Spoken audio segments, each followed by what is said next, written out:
My house was built in 1904.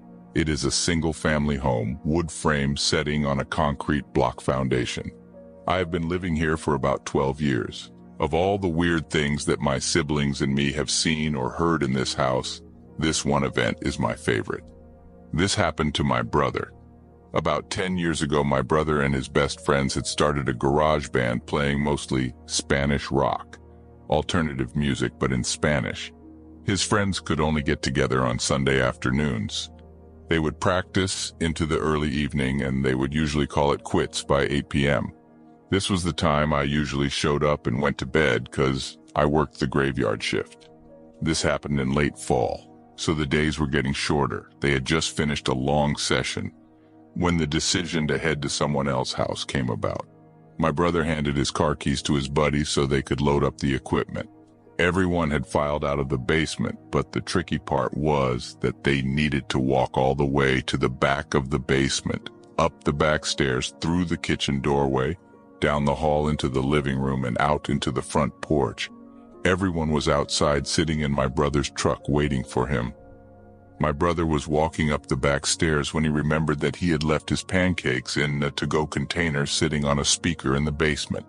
He made the decision to go back. Now the basement is not clean. With full sight lines, there had been partitions made, and the boiler and main heating unit are right smack in the middle.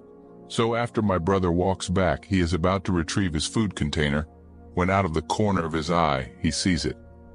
It is a shadowy figure, right at his peripheral vision. This feeling of dread and uneasiness washed over my brother. We had been taught that if you are in the presence of a spirit or ghost and you felt a bad vibe, to say quick prayer or to cuss at it. My brother chose the latter. He basically just told it, "Hey, fuck you. I don't have time for this shit." My brother started to walk to the back of the basement and briskly up the stairs, closing doors and turning off lights as he was walking out. The last light switch is on the opposite side of the front door. Luckily, the door was open and the light from the street lamp was flooding the living room with its amber light. My brother said he felt something at his back, but at no point did he turn around. As he flicked the last switch, the living room went dark, as did rest of the house. As he stepped out, he pulled on the door, closing it behind him. Still holding his food container in one hand, he jogged down the few porch steps. He walked towards the front gate.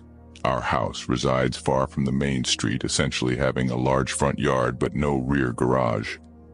As he closed the gap between himself and his friend-laden truck, he kind of smiled and thought things over in his head, mad at himself for spooking out when there was no reason. He climbed into the driver's side of the truck, putting on his seatbelt and getting ready to pull out of the parking spot directly in front of the house, when one of his friends asked, "Hey, wait, what about your brother? Isn't he coming with us?" My brother answered, "What do you mean? He went to work early tonight. He's already gone. Do you see his car anywhere?" The next question they asked, "So then, who was walking behind you when you were leaving the house?"